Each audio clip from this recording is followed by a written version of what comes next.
दोस्तों, मैं हूं असरार हयात और आप देख रहे हैं समाज टाइम्स इंडिया। को भी उन सनातन फोर्सेस को जो दंगे करवा रही हैं, जो नफरत फैला रही हैं, अगर उनके धार्मिक जुलूसों में भेजना बंद कर दें, अगर उनको आरएसएस, बजरंग दल, विश्व हिंदू परिषद में जाने से रोकने में कामयाब हो जाएं, तो क्या ऐसा तो नहीं है कि सरकार के संरक्षण में ही आतंकवादी पैदा किए जा रहे हो? कहीं ऐसा तो नहीं है पर्टिकुलर माइंडसेट के लोगों को बकायदा रिटायर्ड आर्मी के लोगों के द्वारा कहीं उनको ट्रेनिंग तो नहीं दी जा रही? क्योंकि ऐसा क्यों है कि एक अपने आप को साधु बोलने वाला व्यक्ति उत्तराखंड में कहता है अभी हम तैयारी कर रहे हैं, हम पैरेलल आर्मी बना रहे हैं, उसके बाद हम कत्लेआम करेंगे। उनके शब्द हैं कि हम मुल्लों को उत्तराखंड में रहने नहीं देंगे, हम बौद्धों को और ईसाइयों को उत्तराखंड में रहने नहीं देंगे। वो मन में तो उसके सिख भी था, वो जानबूझ के नहीं बोला, चूंकि पहले एक को काटो, फिर दूसरे को, फिर तीसरे को, फिर चौथे को भी काट लेना। तो ऐसे लोगों की गिरफ्तारी कभी होगी या नहीं होगी? तो ये आतंकवाद की ट्रेनिंग देने वाले इस तरह के लोग, उसमें भी क्या उन पे कार्रवाई करने से पहले उनकी जाति धर्म देखा जाएगा? देश में जो हेट स्पीचेस दे रहे हैं, हेट स्पीचेस देने वाले कितने लोग गिरफ्तार किए, और जो लोग हेट स्पीचेस के मामलों में गिरफ्तार हुए उनकी जाति और धर्म क्या है?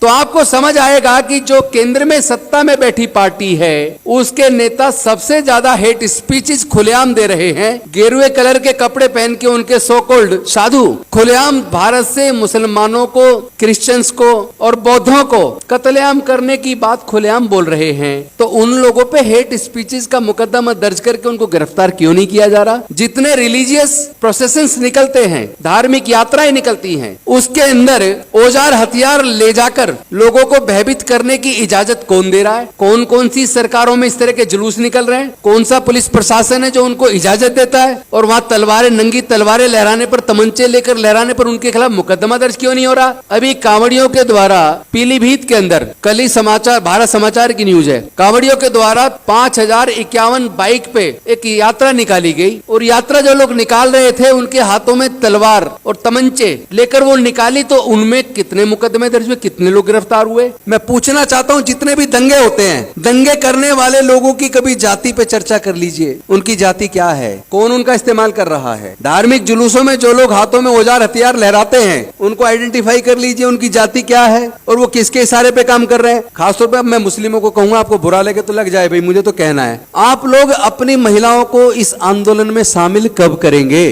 पहली बार आपने शाहीन बाग में किया, नाक में दम हो गया था।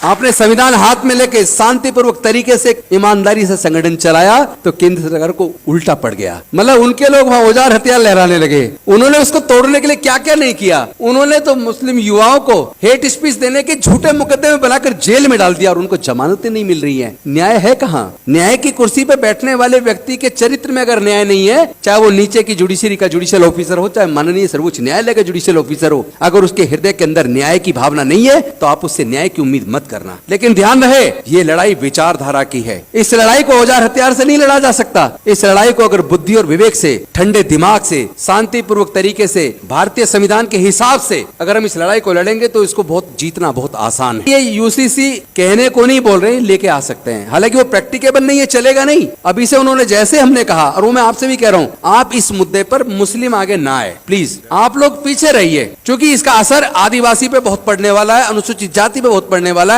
उस पर सिख पे भी पड़ेगा। सिख संगठन इसके आ गया है, दलित संगठन इसके आ गया है, आदिवासी इसके आ गया है, उसके बाद पीछे फिर क्रिश्चियन और मुस्लिम भी पीछे आए। लगना चाहिए कि पूरे देश के लोग नहीं चाहते। क्या आप पगड़ी पहनने पे बैन लगा दोगे? आप हिजाब पे लगा रहे हो, अब पगड़ी पे भी कल को बैन लगाओगे। परसों आप महिलाओं को कहोगे कि आप जींस नहीं पहनेंगी, आप स्कर्ट नहीं पहनेंगी। यानी आपके मन में जो है एक एक करके आप सारी चीजें लागू करोगे, यानी कि देश से संविधान को खत्म करके आप देश में मनुस्मृति लागू करोगे। और जिस दिन देश में मनुस्मृति लागू हो जाएगी, फिर से इस देश के शुद्ध और अछूत जिसकी संख्या लगभग 90% है, उनके पढ़ने लिखने पर फिर से बंदिश लग जाएगी, जैसा लगभग 2-2.5 हजार साल तक लगी रही। फिर से उनके व्यापार करने पर धार्मिक बंदिश लग जाएगी, फिर से उनके संपत्ति रखने पर बंदिश लग जाएगी। तो ये कोई छोटा मोटा मुद्दा नहीं है। ये जो सोचते हैं वो बड़ी चालाकी से उसको लागू कर रहे हैं। इन पे मेजोरिटी हो या ना हो, फिर भी उसको लागू करने में कामयाब हो रहे हैं, क्योंकि इसमें हम लोग की कुछ गलतियां हैं। उन्होंने जब वो अभी कल आपने संसद में बहस सुनी होगी, जिसमें देश के माननीय गृह मंत्री जी कह रहे हैं कि राज्यों राज्यों पे ये चीज लागू नहीं हो सकती। केंद्र शासित प्रदेश पे तो फैसला लेने का अधिकार संसद को है, लेकिन राज्यों के मामलों में नहीं ले सकते। मैं पूछना चाहता हूँ, जम्मू एंड कश्मीर को आपने यूटी बनाया ना, तो तब पूरे देश की पार्टियां चुप क्यों रही? तब विरोध क्यों नहीं किया? आपने क्यों नहीं सोचा कि अगर वो J&K को यूटी बना सकते हैं तो किसी भी राज्य को वो इसी तरह अध्यादेश लाकर यूटी बना सकते? लेकिन इसके लिए जरूरत है पहले तो समस्या को समझने की। अगर समस्या को ढंग से समझेंगे नहीं तो उसका इलाज करना आसान नहीं होगा। दर्द आपका भी है एक, हमारा भी वही दर्द है, आपका भी वही दर्द है, लेकिन दवाइयां अलग अलग ले रहे हैं। तो दवाइयां सब अलग अलग लेंगे तो इलाज तो होने वाला नहीं है। वो लोग बहुत ही रणनीतिक तरीके से हमारी हत्याएं कर रहे हैं। हत्या केवल वो नहीं होती कि उन्होंने आपको मार दिया और आपको सांस लेना बंद हो गया और आपको क्रीमेट कर दिया। हत्या वो दूसरे तरीके से कर रहे हैं आज। जैसे उन्होंने एजुकेशन को इतना महंगा कर दिया कि देश में 90% लोग आने वाले समय में एजुकेशन नहीं ले पाएंगे, वो खर्चा उठा ही नहीं पाएंगे एजुकेशन का। और 12वीं तक पढ़ा भी लिया तो कम से कम जो ग्रेजुएशन में, हायर एजुकेशन में, और उसमें भी जो प्रोफेशनल एजुकेशन है, उसका खर्चा इतना महंगा कर चुके कि भारत में 90% से ज्यादा लोग उस एजुकेशन का खर्चा उठाने में सक्षम नहीं है। उनके परिवारों में इतनी आमदनी नहीं है। दूसरी तरफ उन्होंने इलाज को इतना महंगा कर दिया कि आप अगर गंभीर बीमार हो जाएं तो पैसे के अभाव में आप इलाज नहीं करा पाएंगे, आपका मरना तय है। देश के अंदर न्यायालय हो, चाहे वो सर्वोच्च न्यायालय हो, चाहे उच्च न्यायालय हो, चाहे हायर जुडिशरी हो, चाहे लोअर जुडिशरी हो, या इसके साथ साथ बाकी जो क्षेत्र हैं, आर्मी हुआ, पुलिस हुआ, ब्यूरोक्रेसी हुई, या तमाम तरह की जो शासन की अलग अलग जो किस्में हैं, उसमें उन्होंने उसको भी पोलराइज कर दिया। उसमें भी इतना जहर घोल दिया कि वहां भी आपको न्याय देने से पहले आपकी जाति और धर्म को देखा जाता है। अगर न्याय देने वाला व्यक्ति, न्याय केवल कोर्ट के माध्यम से नहीं होता बल्कि प्रशासन के माध्यम से भी न्याय होता है, तो न्याय देने वाला व्यक्ति अगर मन में यह तय कर ले कि मुझे न्याय केवल पर्टिकुलर धर्म में से भी पर्टिकुलर जातियों को देना है, इसका मतलब वो केवल 12% लोगों को सब कुछ देना चाहते हैं। देश के प्राकृतिक संसाधनों पर भी 10 से 12% लोगों का कब्जा है। देश की हाईकोर्ट, सुप्रीम कोर्ट पर भी 12% का कब्जा है। देश के सारे संसाधनों पर 12% का कब्जा है। और उसमें भी सबसे खतरनाक बात तो ये हो रही है, जब लोग चारों तरफ से थक जाते हैं तो फिर वो कोर्ट का सहारा लेते हैं। पिछले दिनों मेरे ख्याल मार्च के महीने में माननीय सर्वोच्च न्यायालय के द्वारा एक जजमेंट आया कि कोई भी अगर हेट स्पीच देता है तो केंद्र सरकार व राज्य सरकारों की और पुलिस की जिम्मेदारी है कि हेट स्पीच देने वाले लोगों के खिलाफ मुकदमा दर्ज करके उनको गिरफ्तार करें। पहले तो मैं ये पूछना चाहता हूं इस राउंड टेबल कॉन्फ्रेंस के माध्यम से, क्योंकि आज के डिस्कशन को लिपिबद्ध करके देश के राष्ट्रपति जी के पास भी भेजा जाए, देश के प्रधानमंत्री जी के पास भी भेजा जाए और उनसे पूछा जाए कि सर्वोच्च न्यायालय के इस जजमेंट को आज तक लागू क्यों नहीं किया गया। रणनीति की चर्चा में कुछ ठोस डिसीजन लेकर उसके इंप्लीमेंटेशन पे भी कुछ करेंगे या केवल चर्चा करके चले जाएंगे, इस पे भी चिंतन करना होगा। क्योंकि जो लोग सारे चीजों को तंत्र पे जिनका कब्जा है, उस कब्जे के लिए जिम्मेदार कौन है? मुझे लगता है कि इसका अगर सही मुकम्मल जवाब देना है, अगर इस चीज को पूरी तरीके से रोकना है, अगर भारत के संविधान में प्रजातंत्र को बचाना है,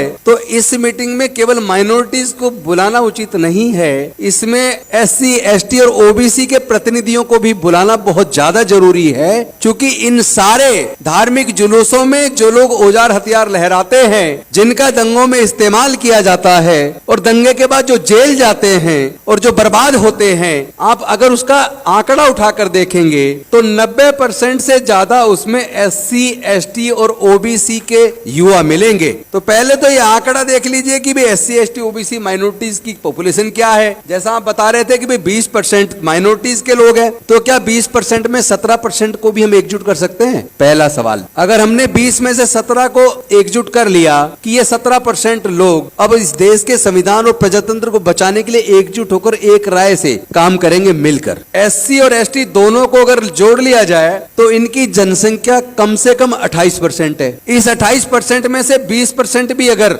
ऐसी फोर्सेस का साथ देना बंद कर दें, हम उनको रोक पाए कि हमारे SC, ST, OBC के बच्चे, अगर ये SC और ST के 28% बच्चे या पूरी पॉपुलेशन का 28% में से अगर हम 20% को भी उन सनातन फोर्सेस को जो दंगे करवा रही हैं, जो नफरत फैला रही हैं, अगर उनके धार्मिक जुलूसों में भेजना बंद कर दें, अगर उनको RSS, बजरंग दल, विश्व हिंदू परिषद में जाने से रोकने में कामयाब हो जाएं, और OBC की जनसंख्या अदर देन मुस्लिम OBC वो तकरीबन 42% है, अगर उस 42% को में से हम आधे को भी रोकने में कामयाब हो जाए, 21% को भी, तो आपको पता लगेगा कि ये RSS, बजरंग दल, विश्व हिंदू परिषद की नफरत की दुकानें बंद हो जाएंगी, वो चलेगी नहीं। क्योंकि क्योंकि कहीं भी आप देखिएगा दंगे में इनके नेता जिनके बच्चे विदेशों में पढ़ रहे हैं या फिर भारत की बड़ी यूनिवर्सिटीज में पढ़ रहे हैं, वो बच्चे कभी दंगों में इस्तेमाल नहीं होते, वो बच्चे कभी धार्मिक जुलूसों में भी नहीं जाते, ना इनके नेताओं के जाते, ना इनके अफसरों के जाते, ना इनके व्यापारियों के जाते। तो जिस दिन इनके धार्मिक जुलूसों में, इनकी आरएसएस बजरंग दल विश्व हिंदू परिषद में, आरएसएस के अंदर, इनके तीनों संगठनों के अंदर एससी, एसटी और ओबीसी के लोग जाना बंद कर देंगे,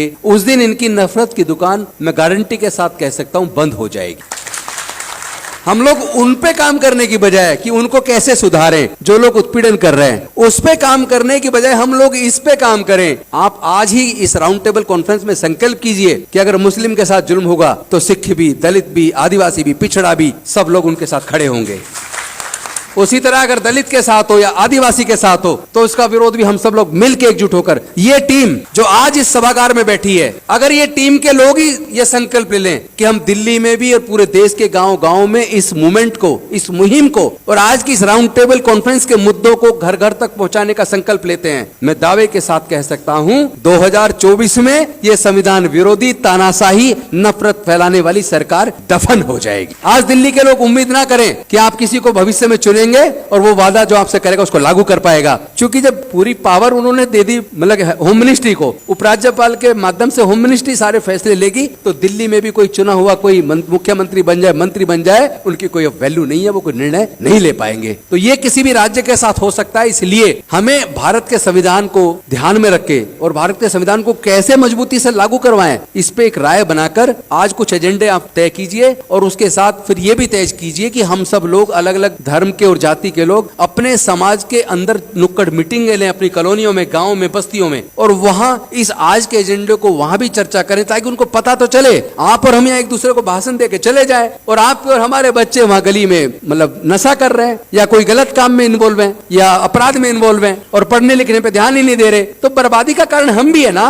हम कौन सा अपने बच्चों के भविष्य पे गंभीरतापूर्वक सोच रहे हैं कि हमारा बच्चा पढ़ने क्यों नहीं जाता, हमारा बच्चा गुंडों के साथ क्यों घूम रहा है, हमारा बच्चा नशा क्यों कर रहा है। मतलब हम लोग काफी हद तक खुद जिम्मेदार हैं, तो अपनी जिम्मेदारी, अपनी गलती को दूसरे पे ना डालें, लेकिन साथ ही साथ जो दूसरे लोग हमारे बच्चों का इस्तेमाल करके, एससी, एसटी, ओबीसी का इस्तेमाल करके हमारे ही बच्चों का गला काट रहे हैं, हमारी हत्याएं कर रहे हैं। हत्या, जैसे मैंने पहले बताया, हत्या केवल ये नहीं है कि आपको गला काट दिया, गोली मार दिया, मर गए। हत्या ये भी है जब आप पढ़ाई लिखाई आपको मिलेगी नहीं, रोजगार आपको मिलेगा नहीं, 10-20 किलो अनाज मिलेगा ताकि आप जिंदा रहें, तो वो भी मरे के समान है, वो कोई जिंदे के समान नहीं है। इन्हीं शब्दों के साथ मैं धन्यवाद करता हूं और साथ में निवेदन करता हूं कि प्लीज अब तो कम से कम एकजुट हो जाओ। मैं पहले सुना करता था, लोग कई बार, मैंने किसी शायर ने लिखा, लोग टूट जाते हैं एक घर बनाने में, कुछ लोग तरस नहीं खाते बस्तियां जलाने में। मैं अब उसकी लाइन को थोड़ा सा बदल रहा हूं, लोग टूट जाते हैं एक घर बनाने में, लेकिन अब सरकारें तरस नहीं खा रही बुलडोजर चलाकर लोग के घर गिराने में। अरे सोच के देखो, एक मकान बनाने के में कितना पैसा लगता है। अगर बड़ी बिल्डिंग बनाओ तो करोड़ों रुपए लगता है, छोटी बिल्डिंग बनाओ तो लाखों रुपए लगता है, और आप सीधा बुलडोजर चला के उसके मकान को ध्वस्त कर देते हैं। कभी सोचा उसका मकान फिर कभी बनेगा नहीं बनेगा? आप तो बर्बाद कर रहे हो। ये मतलब एक माइंड सेट है, ये केवल छोटा मोटा नफरत नहीं है,